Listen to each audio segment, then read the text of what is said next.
Welcome back. Democrats aren't just focused on party unity this week. The Harris campaign is also hoping to use the convention to expand its outreach to Republican voters who might be turned off by Trump's policies and rhetoric.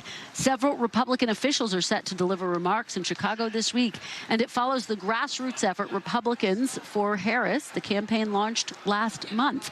Joining me now is one of those Republicans taking the stage in Chicago, Mayor of Mesa, Arizona, Giles. Last month, he endorsed Vice President Harris, rebuking Trump and his policies.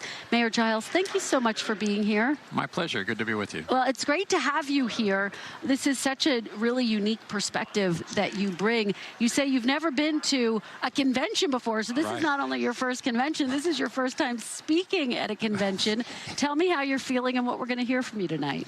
Well, this has been very exciting. Obviously, when I first got the invitation to come to the convention, I thought, well, no, I don't want to go to the Democratic convention. I'm a Republican. Well, I don't see the point in that. And then they said, no, you don't get it. We want you to speak at the convention. And I thought, oh, dear, you know, that's I do have a perspective that I think is important to share, so that's why I'm here. There's a lot of Republicans like me that I think are traditional Republicans that are in the political middle, and we feel politically homeless right now, and we need to cry on each other's shoulder and give each other permission to break with tradition and to realize that this year we just simply can't vote for the candidate at the top of our ticket. He's not qualified. He presents a danger to our country. And that's the argument you'll be making tonight when we hear from you? It is. Again, I'll be reaching out to the political middle and sharing my experience as a mayor under both the Biden and the Trump administrations.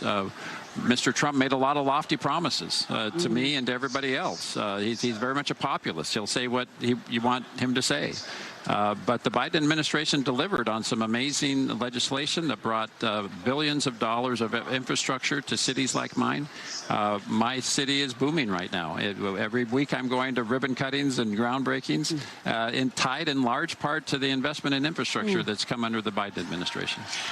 I want to talk more about policy in just a moment. Let's talk a little bit politically about what's happening in your state. Right now, Vice President Harris, according to one poll, the New York Times Santa College poll, is leading former President Trump by 5 points. You see Trump leading there in Georgia and Nevada. She also has a smaller lead in North Carolina. What do you think she and Governor Walz need to do to win your state and win the independent, undecided voters in your state? More of the same. They had an amazing rally in Arizona a week ago.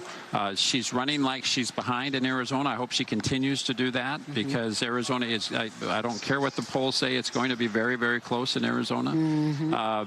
But there are issues that she needs to address in Arizona, and that they're in large part the same issues that she's addressing everywhere. But in Arizona, people are going to vote with their pocketbook, and they are concerned about the border. And she's actually got a good message on both of those points, and so I think she just needs to get it out in front of us. Well, I'm so curious because you say she's got a good message. On the border, she did lay out a series of economic policies. On the border, she has largely said, look, I am going to pass that bipartisan bill that basically was stalled. It would have addressed border security, but it was torpedoed by former President Trump. Is that enough information for voters when it comes to her policies at the border, or does she need to fill that out a little bit? It is when she explains that presidential executive orders and the types of things that we've seen under various administrations, that's no substitute for Congress changing the immigration laws. There are amazing loopholes, huge loopholes in the immigration laws of our country. That executive order can't change that. The only way to do it is the bipartisan Immigration and Border Policy Act that you were talking about, that Senator Sinema and Senator Langford negotiated. But Mr. Trump killed that to advance his own personal agenda. You know, Trump supports a mass deportation policy. Some people say that's just not realistic. It's not humane. What do you make of that proposal? That would devastate the economy of Arizona. How so? Well, it's not speculation. A few short years ago, we had something called SB 1070, some anti-immigrant legislation that came through our state legislature. The economic impact of that was devastating to our city. Jobs were unable to be filled.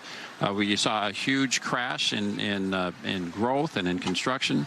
It's just not practically. I mean, to set the human aside, the human parts aside, from an economic perspective as well, that would be a catastrophe. All right. Well, I have a lot more questions, but we are out of time. Mayor Giles, thank you so much for joining me. Really appreciate it. We will look for your speech tonight. Good luck to you. Thank you. Appreciate it. Thanks for watching. Stay updated about breaking news and top stories on the NBC News app or follow us on social media.